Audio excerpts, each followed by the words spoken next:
في محكم كتابه وهو أصدق القائلين وقوله الحق. بسم الله الرحمن الرحيم.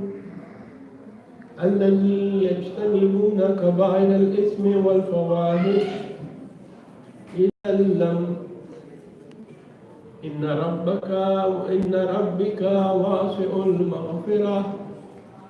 صدق الله العلي العظيم. صلوات اللهم صل على محمد. عظم الله اجورنا واجوركم بمناسبة بالحسين عليه السلام. May Allah subhanahu wa ta'ala increase my and your tawfiqah for commemorating the Shahadat anniversary majalis for the Abab al-Hussein al-Salam and his family members, his companions, his friends. May Allah subhanahu wa ta'ala give me and you his best rewards for this commemoration.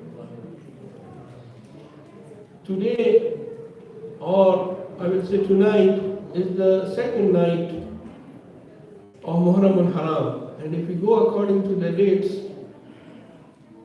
today was the first day of Muharram year 1440.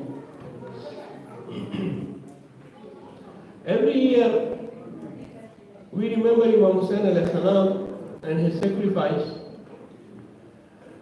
Every year we talk about the sacrifice offered by Imam Hussain al-Salam to save Islam and to save the religion of his grandfather. This is in the whole world, different parts of the world, different countries, in different languages.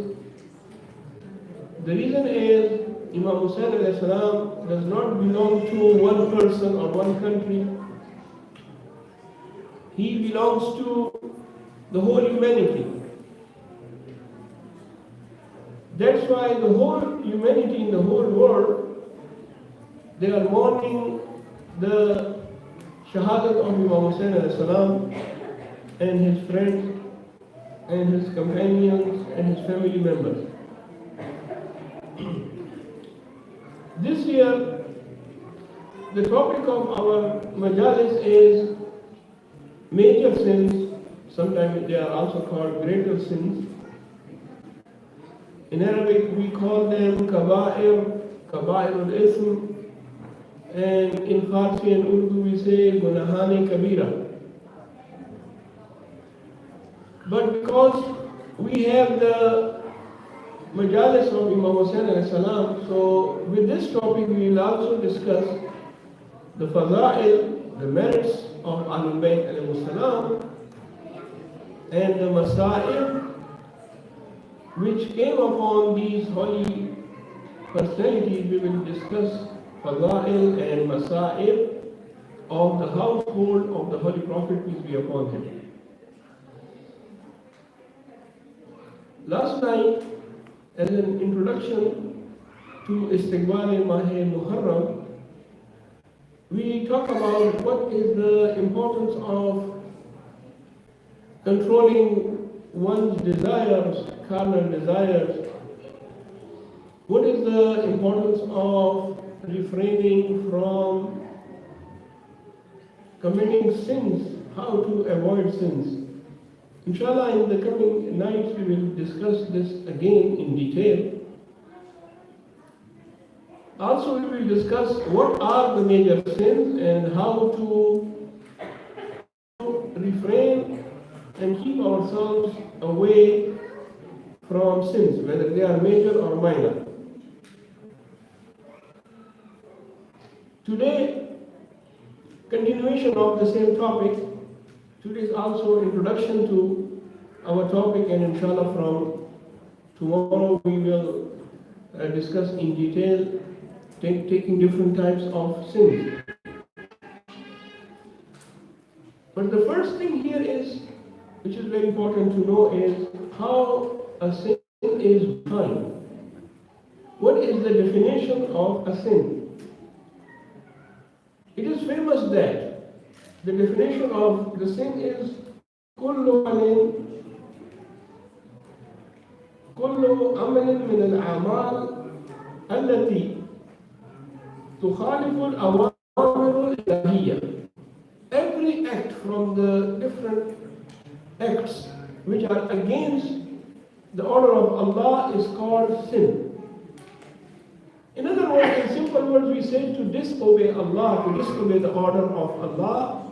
This is called an order of Allah subhanahu wa ta'ala. For example, Allah subhanahu wa ta'ala says, Aqimu salah, that is to establish prayers. If we disobey and we don't pray, this will be called ism or dhanb or a sin. It is famous that the sins are of two types, kebira and saghira. Although some of the ulama say there is no kebira and saghira, the sin is a sin and it should be avoided. Every sin is kebira. Why? Because you have to see that whom you are disobeying. So sin is disobeying Allah and the Zat Muqaddas. The being of Allah subhanahu wa ta'ala is so high, whoever disobeys Him, that is something which is major and which is great. But in order to understand, this is one definition from those people who are giving the definition from the philosophical point of view. Otherwise, for our understanding, to understand and to refrain from the sin, it's easy to divide sins into two kinds. One is kabira, the major sin, the other is saghira, the minor sin. And this term of kabira and saghira is a Quranic term. Quran has also mentioned that there are certain sins which are major and there are certain sins which are minor. But it doesn't mean that those which are minor, that's okay, that's allowed to go for it or to perform it. No, in both the cases, the hukum is same, that is ijtinab, refraining from it. One has to refrain from sin in whatever conditions. In all the conditions, one has to refrain from the sin. Now, the verse which I just recited from the Holy Quran, Surah An-Najm, this is chapter number 53, and I recited two verses. Verse number 31 and 32, where Allah subhanahu wa ta'ala says, وَيَجْزِيَ الَّذِينَ أَحْسَنُوا بِالْحُسْنَى. Allah will reward those who do good with good. Allah will reward those people who do good deeds. With what? With good. Bil-husna. Whatever a person does is good. Bil-husna. الذين يجتنبون كبائر الإثم والفواحش. Those who avoid major sins and shameful acts. So there are two things here in this verse. The first thing in this verse is Allah subhanahu wa ta'ala says, those الذين يجتنبون الكبائر كبائر الإثم. Those who refrain, those who avoid, those who protect themselves from kabair. Kabair is the plural of kabira. From those sins which are major, those sins which are great. Wal fawahish. Fawahish is indecent things, those things which are indecent. Or I will say those things which are shameful. Where a person feels shameful. This is called fawahish. Plural of fahish or fahisha or fuhsh. الذين يجتنبون كبائر الإثم والفواحش إلا اللمم. This lamam is another word which is in the Quran, and I mentioned last night that there are certain terms in the Holy Quran which we need to know the meaning. We need to know what is the meaning of these terms. Like I was talking about Surah An-Nazi'at. What is An-Nazi'at? This we discussed last night. I don't want to repeat.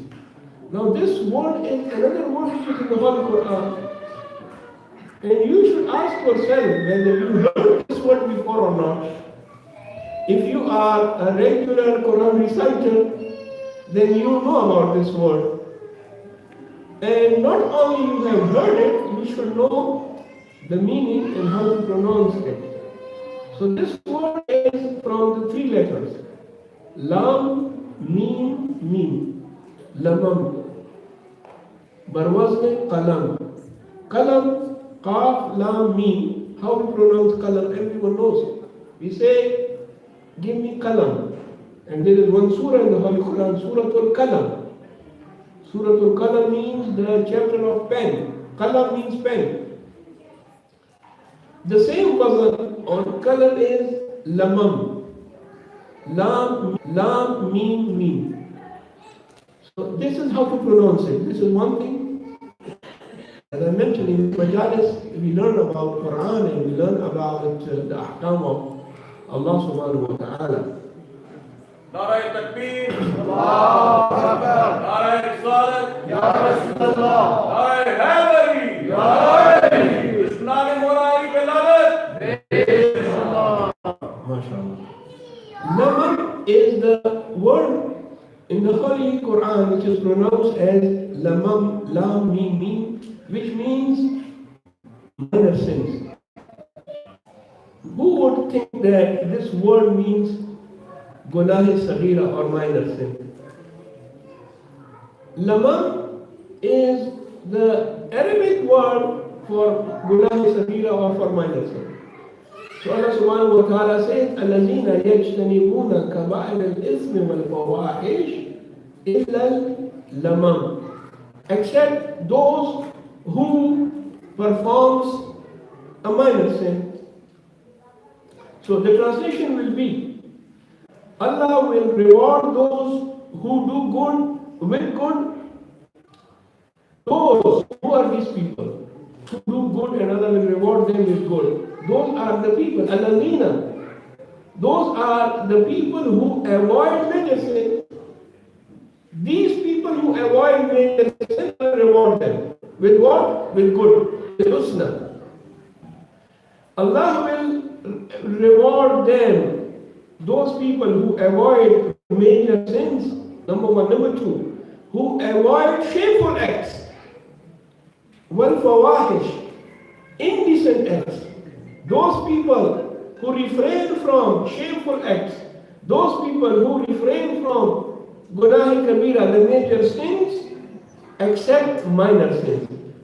But the minor sins, those who perform minor sins, this is exception. Now what is minor sin and what is the major sin? This thing which we need to understand. If we understand this now, inshallah, in the coming lectures and majalis, it will be easier for us to know what is a major sin and what is a minor sin. So major sin is that sin in which, when it is mentioned in the Holy Quran, Allah subhanahu wa ta'ala promises azab, punishment after that. If you open the Holy Quran, you will find there are many places where the major sins are mentioned. Immediately when Allah mentions the major sin, He says, my Allah will be coming on these people. So this is one definition or one distinction between major and minor. Major sins are always, when it is mentioned in Hadith or the Holy Quran, after that Allah's severe punishment, Allahun Ali, is mentioned. So wherever you see that Allah subhanahu wa ta'ala is mentioning His severe punishment, you should know that this is a major sin. Now examples are coming. What about minor sin? Minor sin or gunahi saghira are those which we call lapses, shortcomings. Or in other words, ulama has given this definition too. When a person thinks and makes his intention decision to commit a major sin, but he doesn't do it. This is called minor sin. Once again, inshallah all of you are attentive. Minor sins are those sins which are not committed, but a person wants to commit a sin. A person wants to commit a major sin, or he wants to go for a sin, but then he changes his mind. He says, no, I will not do it. Let's suppose a person wants to do riba, backbiting, but then he realizes, no, I should not do it. Now, because you have made the intention, and you were there, you were ready to perform riba, backbiting, but you didn't do it, still it will be counted as a sin, minor, not major. But if you do it, then it is a major sin. So this is one definition which we have for the Saghira. Sallu ala Muhammad wa ala Muhammad. Allahumma salli ala Muhammad wa ala Muhammad.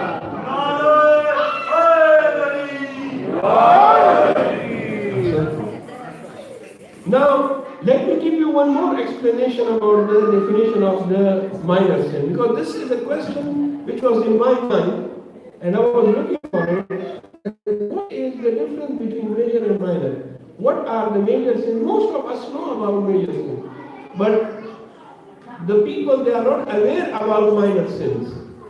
So first we will try to understand the definition, and then we will bring the examples. In other words, Gunahi Saghira, or the minor sin, is a sin which is not committed as a habit. Some people have a habit to do things, so they develop a habit.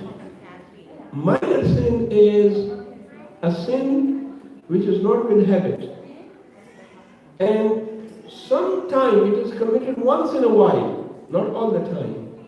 Once in a while. And this is because of the negligence. Negligence is ghafla. The word in Arabic is called ghafla or ghaflat. In Farsi and Urdu we say ghaflat. Insan is ghafil. He's not attentive all the time.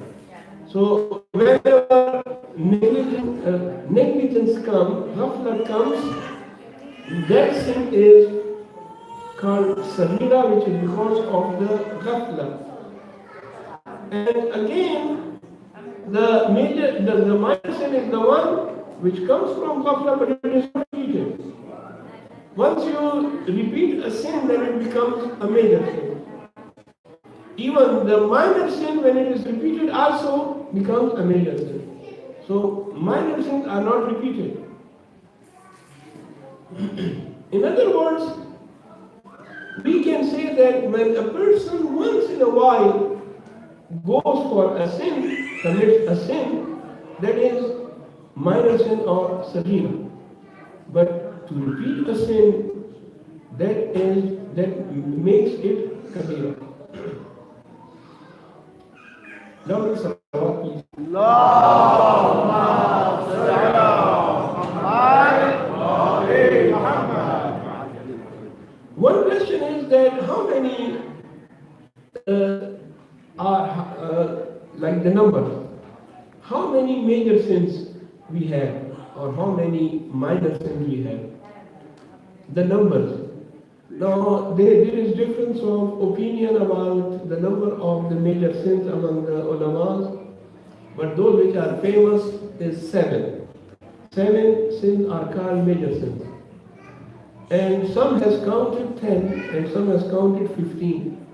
Even some has counted 45. Like Ayatollah Shaheed Dastarab Shirazi, he has counted around 55 or 50. Some has counted 45, some has counted 50, 55. And even some say that the major sins are 75. So we don't know exactly what is the number of the major sins. But the 7 and 10 are famous, for sure. There is no doubt. Why? Because we have the lead proof, and that is Allah subhanahu wa ta'ala has mentioned Allah after that. But Allah knows that how much is the sins which are called major sins. Opposite of sin is called taqwa. So one side is sin, gnahan, other side is taqwa, which is totally opposite to it. Now taqwa is from wakaya, that is to safeguard. See, when the winter comes, we go for the winter jacket. Why? In order to safeguard ourselves from the winter. This is called taqwa. Similarly, to safeguard yourself from committing sin is called taqwa. When a person commits a sin, he is a sinner. But one who safeguards himself, protects himself from committing sin, he is muttaqi, and this phenomena is called taqwa. It is also called wara'. Al-wara'. Alif lam waw ra ain. Al-wara' is the same meaning of the taqwa.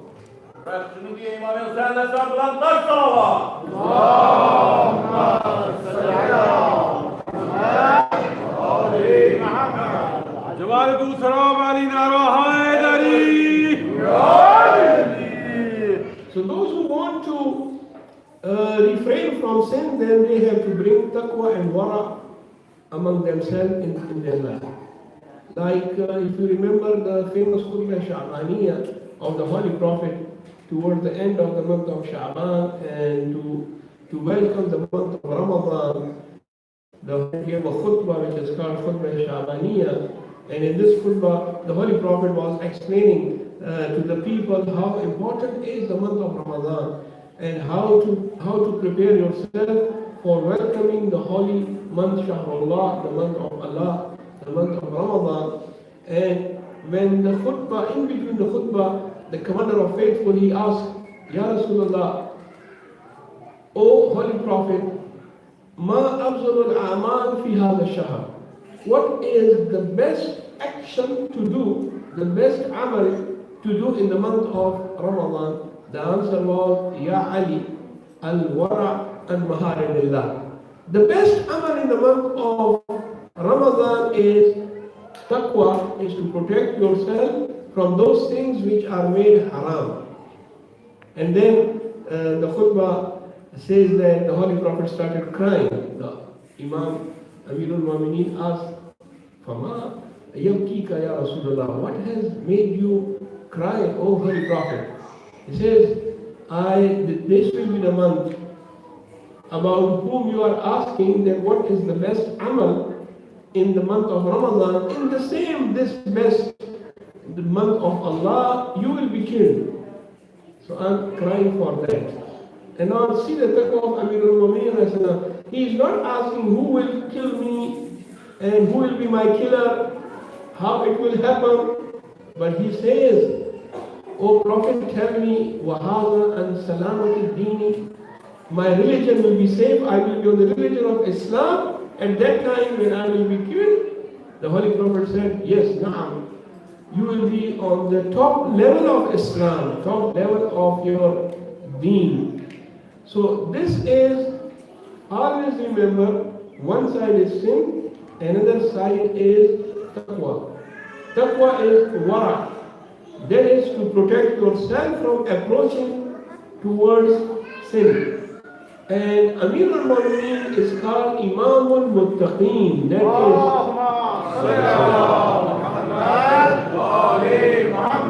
is leader of those who practice taqwa. Imamul Muttaqeen. That is the leader of those who are practicing taqwa and wara'. How? You see someone ask Imam Ali alayhi salam, Ya Ali, you like to go to masjid or you like to go to paradise? You want to sit in the mosque or you want to sit in Jannah? Imam Ali, if someone asks me, I will say, oh, I will go to paradise, everything is for whatever I'm doing for paradise. But answer of Imam Ali is different. He says, I like to sit, I like to go to the mosque. The person asks, why mosque? Why not Jannah?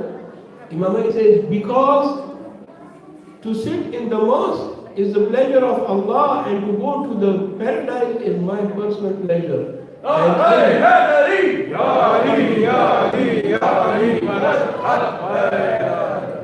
Ali is the person who looks towards the pleasure of Allah, not his own personal pleasure. Same is the case you have heard from the ulama in the fadail of Amirul Mu'mineen alayhi salam, that once when he was fighting with his enemy and he overcome on his enemy and he sit on his chest in order to kill him, that man threw the water of his mouth on the sacred face of Imam Ali. Imam Ali left him and he went aside. The people said, Ya Ali, you were killing him. Now when he did this, why you left him? Imam Ali said, yes, I was killing him for the pleasure of Allah. But now when he insulted me, my anger also come inside, and Ali never kills a person for his own personal anger. He kills the person for the pleasure of Allah. This is called taqwa and wara. Sallu ala Muhammad. Allahumma salli ala Muhammad. Muhammad muajjil faraj. Nane Imam Moulana Syed Knowledge Base one. Once again, now the salawat, please.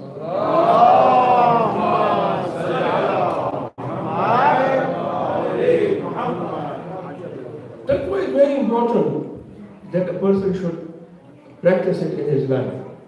We have the example of Bilal. Bilal was a slave from Ethiopia, and the master of Bilal used to torture him because he became muwahhid. He became muttaqi. He was talking about the oneness of Allah. But his master warns him that he should pray in front of the idols and statues. Bilal said no. And then he was tortured. But Bilal was saying, Ahad, Ahad, Ahad. That is, Allah is one, and I will not pray anyone beside Allah subhanahu wa ta'ala. But a time came that this Bilal, when he became Muslim, and his master died, and the Holy Prophet went to Medina, and the first mosque was established in Medina, this Ethiopian slave was made Mu'adhin Rasul, one who was inviting the people towards Salah, towards Hayya ala Khair al-Amal. And the time was there that this Bilal, when he was called by his master, he would run towards the master.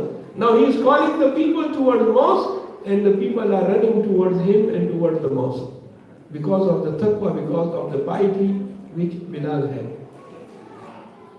Sallu ala Muhammad wa alihi. Allahumma salli ala Muhammad. If we see the life of our ulama and scholars, we have the personalities who practiced taqwa.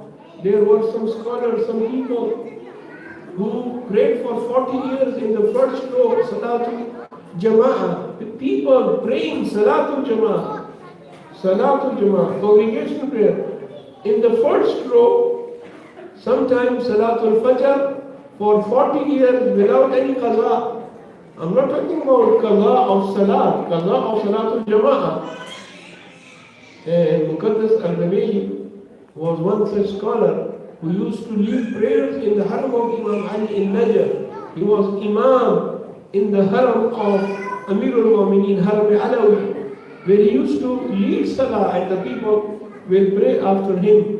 Once he was going towards the Harram of Imam Ali alayhi salam to lead Salah there, and he got late.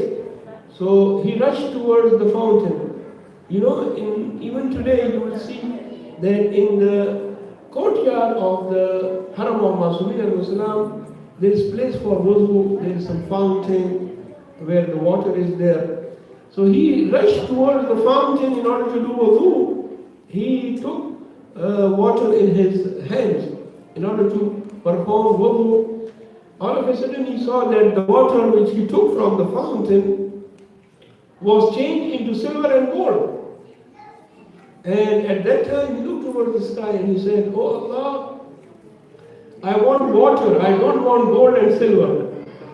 People are waiting for me. I want to do wuzu so that I should lead the prayer. I want water, not gold and silver. And he threw gold and silver in the water and it changed into water again. Second time when he took water in his hands, that was water with which he performed wudu, and then he led Salatul Jama'ah in the Harram of the Holy Imam alayhi salam. And if our صلوات اللهم صل على محمد وآل محمد. If our ulamas are on this stage, so what will be our Aimma Ma'sumin alayhi salam?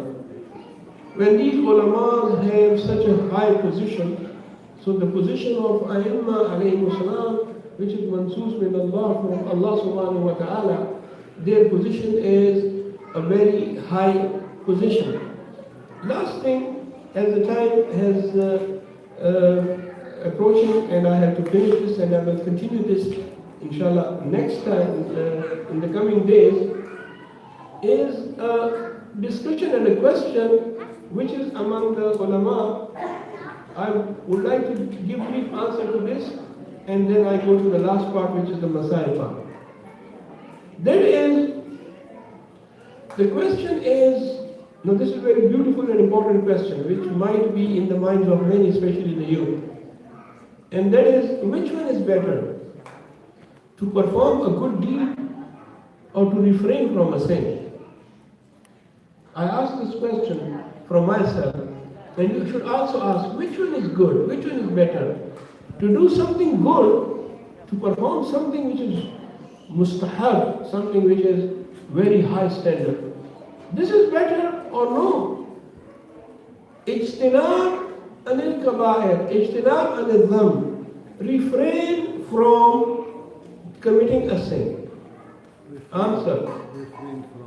To refrain from sin is better than doing something which is good. This shows how important is refraining and abstaining from committing a sin. I give you one example. If I ask you or I ask myself or anyone else, going for Umrah is something which is recommended, highly recommended to perform Umrah. This is better for a lady to go for a lady, our sisters, it's better for her to go and perform Umrah or no, to do hijab. Which one is better? To perform Umrah or to do hijab? Answer is, it is better to do hijab, which is wajib, and this is also abstaining from committing a sin, than to go and perform Umrah. Similarly, if I ask you, which one is better? To perform Salatul Layl, the Tahajjud prayer, for a brother, for a mu'min, or no, to have a beard. Which one is better? A person, he stands in the middle of the night and he performs 11 rak'ah, Salatul Layl, Salatul Tahajjud. He should do this, or no, he should not shave his beard. Answer is, it's better not to shave the beard, to have beard, than to perform Salatul Layl. Again, if someone asks which one is better, to give sadaqah, charity, to poor and needy person, or no, to refrain from looking towards a mahram. Someone who is mahram for you, who is not your mahram. You're looking with lust. It is haram for you to refrain from that look, which is haram, or no, to give sadaqah. Yes, to refrain from looking with lust to an mahram is better than giving sadaqah. Similarly, which one is better?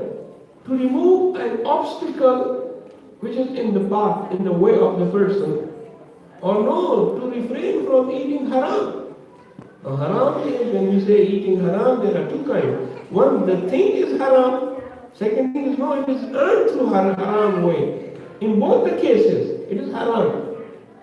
Something that the person eats is haram because this is not muzakkah. It's not slaughtered according to Islamic way. That is haram. Another thing is that you are eating a food, but that food is earned by a money which was not earned in a halal way. So when the person he eats haram, in both the situation, it's better to refrain from eating haram than to give sadaqah or to remove an obstacle from the path and the way. This is mustahab. It is highly recommended good. If there is some hindrance, some obstacle in the path, remove that. But that is a thing which is good. But to eat haram, lukma haram, the morsel which you eat is haram, that is more important than one should abstain and refrain from eating something which is haram. Sallu ala Muhammad wa alihi. Allahumma salli ala Muhammad.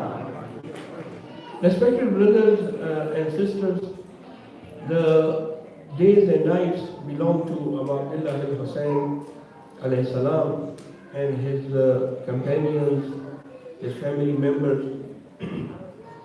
When Muawiyah, the father of Yazid, died in Sham, in Syria, and his son, which was Yazid, and he was not capable, he doesn't have those conditions for a ruler.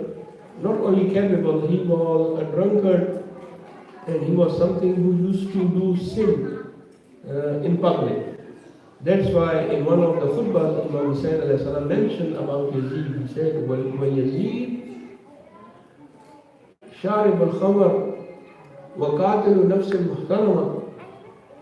You, Yazid, a person who is drinking wine, which is haram in Islam, who is reciting poetry which is kufr, like the poem which he was reciting, he was saying there is no wahi and there was no prophethood. These are some of the poetical verses which are attributed to him. And he used to recite those poetry, those shi'r in the courtyard. لَعِبَتْ بَنِي هَاشِمْ بِالْمُلْكِ فَلَا خَبَرٌ جَاءَ وَلَا وَحْيَ نَزَلَ. This is something which is kufr. He's saying there was no wahi and there was no revelation, no Jibreel. Bani Hashim made this a drama in order to have hukuma, in order to rule. Now this Yazid, who is Sharib al-Khamar, mu'linun bil-fisq, qatilun nafs al-muhtarama. He kills innocent people and he performs fisq, which is also a kind of sin. Fisq is also sin in front of the people, in public. Mithli la yubayihu mithlu. Not only me, the one who is my follower will also not perform allegiance and bai'at to Yazid and the one who is like Yazid. Now for this, Imam Hussain has to pay a price. When he says, I'm not going to pay allegiance to Yazid, now he has to leave Medina. Imam Hussain he doesn't want to leave Medina. Why? Because Medina was the place where Imam Hussain was born, was the place where the Holy Prophet was buried. Medina was the place where his elder brother Imam Hassan al-Mujtaba was buried. The place where Fatima Zahra Salamullah alayha was buried. He doesn't want to leave that. But he has to, because Yazid will not leave him with the condition that Imam Hussain refuses to pay allegiance. So when Imam Hussain refuses the bay'ah, and now he knows that he has to leave Medina, so he made a caravan. Before making caravan, Imam Hussain went to the Harram of Rasulullah, the Harram of his grandfather, There Imam Hussain alayhi salam visited the Harram and he spoke with his grandfather to the grave of the Holy Prophet. He said, Jaddi ya Rasulullah, assalamu alayka. Allah's peace be upon you, O my grandfather Rasulullah. The people are not allowing me to stay in this Medina, so I am leaving Medina. Arbab Makatib says that was the time when Imam Hussain alayhi salam went into a small sleep. And he saw in the dream the Holy Prophet is calling him, Walidi ya Hussain, my son Hussain, come to me. You are going to join me very soon. Imam Hussain alayhi salam, he woke up from the dream and he said, Inna lillah wa inna ilayhi raji'un. Then Imam Hussain alayhi salam visited the grave of Fatima Zahra Salamun alayha, and he said farewell to the grave of his mother, the daughter of the Holy Prophet. Imam Hussain alayhi salam visited the grave of his elder brother Imam Hassan al-Mustafa alayhi salam and said farewell to Imam Hassan alayhi salam. Now Imam Hussain alayhi salam is ready to leave Medina. A caravan was made. Muhammad ibn Hanafiya comes forward and he said, Yabna Rasulullah, O son of the Holy Prophet, why are you leaving Medina? He said, I am leaving Medina because in Allah sha'a ayyarani katila. Maybe this is the wish of Allah that He wants to see me killed in His way. Muhammad ibn Hanafiya says, Ya Aba Abdullah, if you are going, then why you are taking ladies and children with you? Imam Hussain alayhi salam replied, Inna Allah sha'a an yarahunna sabaya. Maybe this is the wish of Allah to see the daughters of the Holy Prophet captives and as prisoners. Ejourkum Allah. Now the caravan is made. The caravan is leaving. Everyone is there from the Holy Prophet's family, from family of Imam Hussain alayhi salam. They are going in caravan, but there is one baby girl. There was a girl of 7 years age. Her name is Sughra. She is not going in the caravan. Now she comes to the father, Imam Hussain alayhi salam, and says, Oh my father, why you are leaving me? Take me with you. The answer was, Anti Alila, oh Sughra, you are not feeling well. Stay with Salama. And stay with the mother of Hazrat Abbas, al-Baneen, alayhi salam. He says, Father, take me with you. I want to be with my brother Abbas, with my brother Akbar, with my uncle Abbas. I want to be with Qasim. But the answer was, no, Sughra, you cannot go with us. Then the daughter of Imam Hussain says, Father, if you are not taking me, then give my brother Ali Asghar in my land, so that I should say for the last time farewell to my brother Ali Asghar. Arbab Makatil writes that Hazrat Ali Asghar was given to Hazrat Sughra Salamullah alayha. She took the baby Ali Asghar in her lap, and now she is talking with her brother Ali Asghar. When the time comes that the caravan was leaving, at that time Asghar is not leaving Sughra. And Sughra also doesn't want to give Ali Asghar to Imam Hussain. Imam Hussain comes near Sughra and says, my daughter, give Ali Asghar to me. We are leaving. Ali Asghar has asked to perform a job there in Karbala. Fatima Sughra says, Father, if Ali Asghar wants to go by himself, I have no problem. He can go. And that was the time Imam Hussain is trying to take Ali Asghar in his lap, but Ali Asghar is not leaving the lap of Fatima Sughra. I don't know what happened, but some of the ulama recite that Imam Hussain, he said something in the ear of Ali Asghar. I don't know what Imam Hussain said. मुझे नहीं मालूम कि इमाम हुसैन ने हजरत अली असगर के कान में क्या कहा, लेकिन बाज़ अरबाब मकातिब लिखते हैं इमाम हुसैन अलैहिस्सलाम ने हजरत अली असगर के कान में कहा होगा, बेटा अली असगर, अगर आप नहीं जाओगे तो करबला कैसे पता होगा। اجوركم على الله. I don't know what Imam Hussain alayhi salam has said in the ear of Hazrat Ali Akbar, but I have heard from ulama, they said that Imam Hussain told Ali al-Asghar, my son Ali al-Asghar, you have to play a role in Karbala. If you will not go with us, how you are going to conquer Karbala? When Ali al-Asghar heard this, he left the lap of Fatima Sughra and came in the hand of Imam Hussain alayhi salatu wassalam. Now Imam Hussain alayhi salam is leaving Medina. He ordered that all the ladies should come and sit on the horses and sit on the camels. And now when Hazrat Zainab Salaamullah alayha came out from the house, Allahu Akbar, Hazrat Zainab came out from the house in order to mount on the camel. When Hazrat Akbar saw Hazrat Zainab is coming from the house, he went forward and he made himself sit near the horse so that Hazrat Zainab Salaamullah alayha should mount on the horse.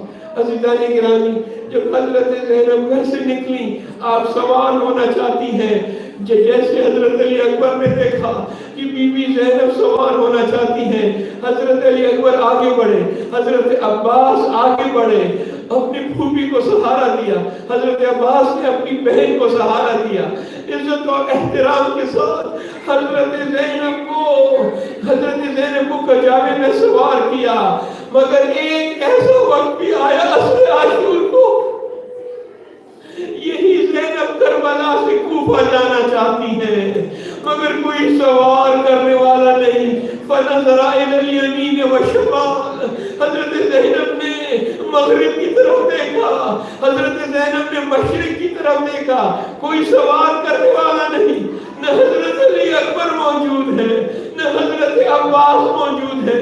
بس ایک مرتبہ فرات کا رخ کر کے حضرت عباس کو سلام کیا، میرا سلام قبول کرو بھائی عباس، آپ کی بہن کربلا سے جا رہی ہے کوفہ. ایک وہ وقت تھا جب سوار کرنے کے لیے نوجوانان بنی ہاشم آگے بڑھے.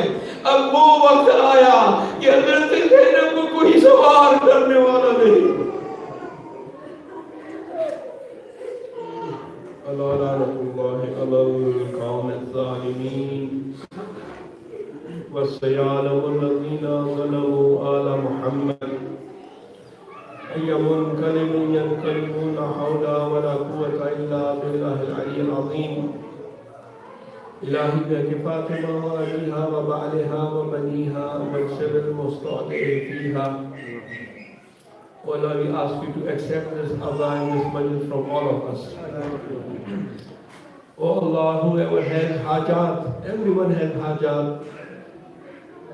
Brothers have hajat, sisters have hajat. Oh Allah, for the sake of Muhammad Hussain, for the sake of Shuhada Karbala, fulfill our Shari hajat. Those who are ill, give them quick recovery. Oh Allah, we ask you to shower your mercy on our marhumeen, especially for the marhumeen of Brother Zahid Kazmi who has sponsored tonight majlis. Oh Allah, we ask you to make the Imam of our time, Imam Zaman alayhi salam, happy from us. Oh Allah, send the Imam of our time as soon as possible. وإلى الأرواح المؤمنين والمؤمنات والمسلمين والمسلمات ومن مات على الإيمان ومن مات على الإيمان وبالخصوص for the marhumin of Brother Sayyid Zahid Kazmi, marhum Sayyid Maqbul Kazmi, marhum Sayyid Wajid Ali Lakwi, marhuma Sayyida Zahra Batul Lakwi, for them and for the marhumin of Hadirin wa Jalisin, rahimallahu man qara'a Suratul Mubarakatul Fatiha ma'as salawat. Allahumma salli ala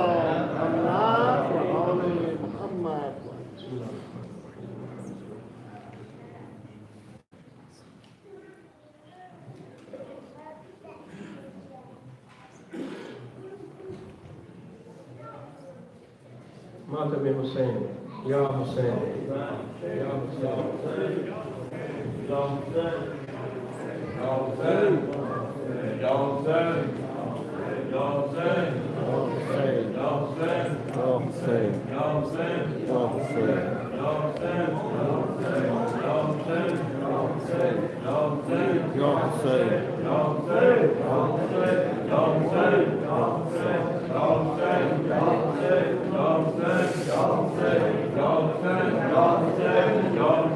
Ya Hussein,